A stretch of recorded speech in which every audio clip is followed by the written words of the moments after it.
Cette petite capsule va vous permettre de comprendre des subtilités en communication et des évidences également. Mais c'est rare qu'on s'arrête pour analyser et observer un communicateur comme on va le faire ensemble, vous et moi. Bon, on vit une situation qui sort de l'ordinaire et on a un premier ministre québécois, en François Legault, qui s'adresse à la nation à tous les jours.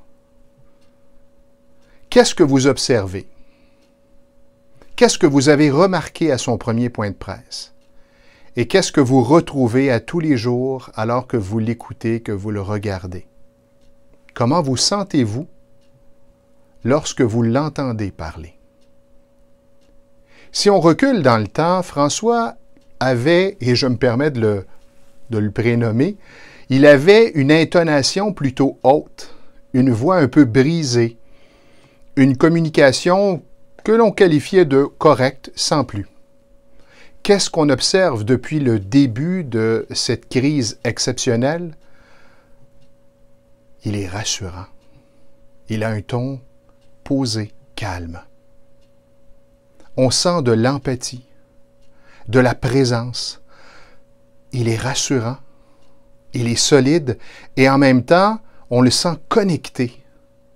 Connecté à ce qu'il dit, à ce qu'il raconte et connecté aux gens à qui il s'adresse. On perçoit un bon père de famille qui est là pour nous dire « attention », mais en même temps, « je suis là pour vous ». Et tout va bien se passer. Même si on est des adultes, en fait, je devrais dire, peu importe l'âge que l'on a, on a toujours à l'intérieur de nous ce petit enfant qui a besoin d'être rassuré par son parent. Et c'est ce qu'on retrouve maintenant en écoutant le premier ministre Legault. Alors que, sans vouloir m'étendre sur le sujet, qu'est-ce que vous ressentez lorsque vous entendez le premier ministre canadien Justin Trudeau? Qu'est-ce que vous observez chez lui? Quelqu'un de beaucoup plus hésitant, on le sent plutôt inconfortable, il a besoin d'être collé à son texte. Et lorsqu'il s'adresse aux journalistes, on sent quelqu'un qui n'est pas totalement confiant. Si on revient au Québec, à côté de François Legault, il y a notamment le Dr Arruda. Et qu'est-ce que vous observez chez lui? La passion, la vulgarisation.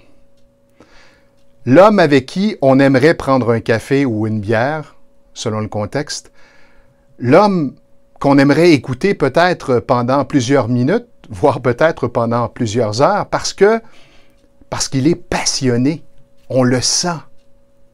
Et la passion appelle la passion. L'émotion appelle l'émotion.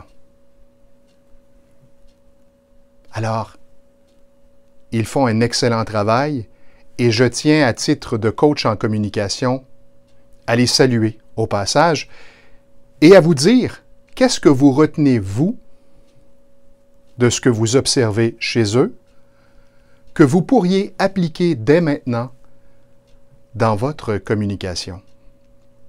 Je prends l'engagement aujourd'hui de faire ce genre de capsule régulièrement parce que pour moi, la communication, c'est une passion.